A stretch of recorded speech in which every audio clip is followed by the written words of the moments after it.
پلاو یاسایا به هفگوهرتنا بازرگانیا سینوران تی چوات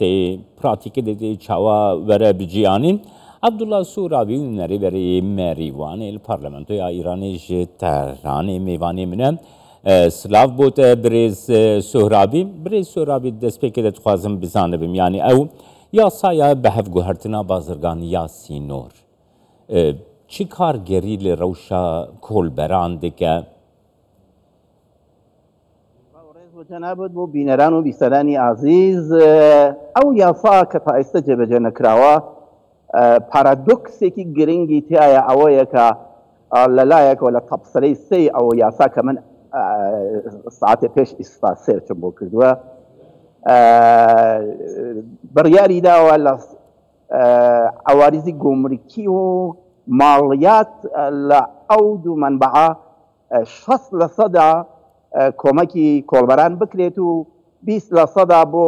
دابینکردنی نیروهای ئەمنیەتی و نظامی هەنگی مەرزی و هەروەها ئەوە کێشەی گرنگی ئەوەیە کە ئامانجی یاساکە خۆی ئەوەیە کە عوارضی گومرکی نەبێت ماڵیاتی نەبێت و بۆیە لەگرا لەو تەبسەرە دەرامەدی بۆ داناوە و کە بریتە لە عوارضی گومرکی و ماڵیات گرنگتر لەوانە کێشەی سەرەکی ئەو یاسا ئەوەیە پیشەی کۆڵبەری ڕسمیەت ئەبەخشێت یاسایی ئەبێت پیشەی کۆڵبەری یعنی ڕسمیەتێکی چاوە برێز سۆهرابی ئەو ڕسمیەتە کە پێ ئەبەخشێت لە پیشەی ئەزانین پیشەی کۆڵ ئەتە پیشە نیە کۆڵبەری بەداخەوە ئەوە تایبەتی ڕۆژهەڵاتی کوردستانە لە جۆغرافیای جیهانە و ئەوە دوورە لە کەرامەتی ئینسانی دوورە لە شەعنی ئینسانی کە گەنجێک زۆربەیشیان تەحسیڵکردن زۆربەیشیان خوێندەوارن لە سەطحی باڵا لە سەطحی زانکۆکانە ئەوە کۆڵێک ئەگرن بە کۆڵە و تووشی سەدەها کێشە بن چ بە گولە یا لە ئەشکەوتەکان و بە هەرەس و یا بە سەرما هەر بەو شێوە بە ئامارەکان ئاماژەتان کرد برێز سۆرابی یعنی تە دیار کرد جۆغرافیا کوردستانە ئیرانی باشووری کوردستانی جۆغرافیەیەک وسایە کو خەلک پێویستی بە ڕەوشەکی ئابۆری باشی هەیە یعنی بڤێ یاسای سیاسەتێکی نو ئابۆری دەڤێ جۆغرافیەیدا تێبجێبیجێکردن ببوورە دەنگەکەتان باش وەرم نەگرت قەت وەسڵە بێ من گوت یعنی بڤێ یاسای سیاسەتێکی نو ئابۆری یا دەولەتێ لە ئەو فەرمو ئەم لە ئەساسا بۆ گەشەی ئابووری پێش هەموو شتێ پێویستە بناغە و بنەڕەتەکاندا بمەرزێ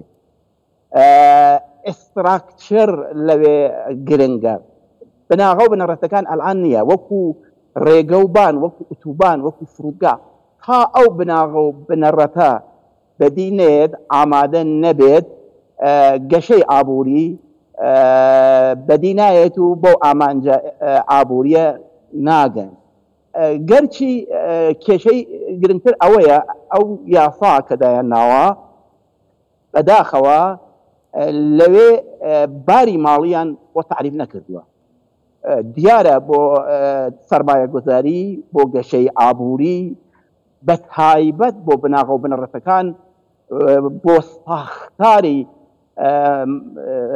اقتصادی منتەقە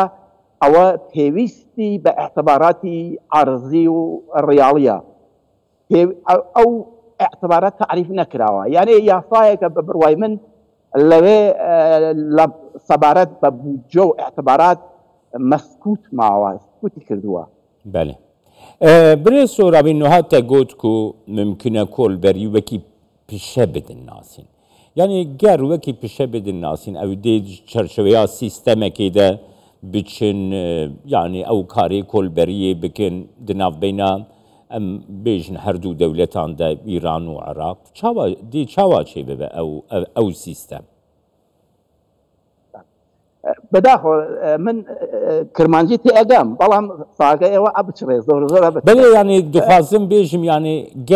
گەر کۆڵبەری وەکی پیشە وەربگرێ بأم ياسايا يعني أو سيستمكي چاوا فرمي